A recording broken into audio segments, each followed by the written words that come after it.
Pas une fatalité, il est même possible de le vaincre. Un guide savoyard propose dans les Alpes françaises ou suisses des stages pour apprendre à mieux gérer ses sensations face au vide. Reportage Pascal Bourquin.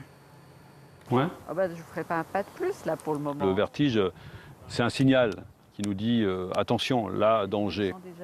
Mais quand cette émotion normale et plutôt qui agit comme un garde-fou naturel, quand ça devient une émotion trop grande, alors ça devient une phobie. Une phobie qui peut notamment gâcher le plaisir de la montagne. Un peu gêné. C'est le fait, le sentiment qu'on va être attiré par le vide, qu'on va glisser, qu'on va tomber. Donc, sentiment de plus contrôler ses mouvements et de plus pouvoir marcher normalement. Tu t'expires complètement. Hein. Le vertige n'est pas à proprement parler une maladie. Pourtant, il se soigne. Nous sommes ici en Savoie, mais Thias Balmain, qui s'est spécialisé dans cette thérapie particulière, organise également des stages dans la région de Montaix. Regard périphérique. Parmi les objectifs, que ceux qui souffrent de vertige prennent conscience qu'ils sont souvent victimes de leur imagination. C'est de voir que je peux glisser, tomber et mourir. Voilà. Donc à partir de là, ils sont partis.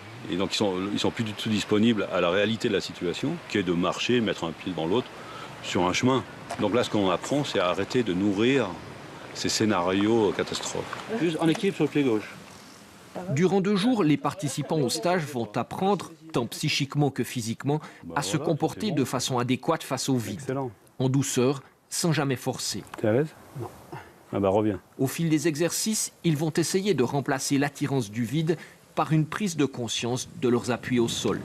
Et d'arriver, c'est vrai, ressentir ce contact et ne plus sentir partir dans tous les sens. Pas laisser le regard contrôler une espèce de plongée dans le vide qui est perturbante. Donc c'est se recentrer sur son corps en fait, pour être mieux solide sur les appuis. Les progrès sont certes variables d'une personne à l'autre, mais bien réels. L'objectif n'étant bien sûr pas de devenir funambule du jour au lendemain.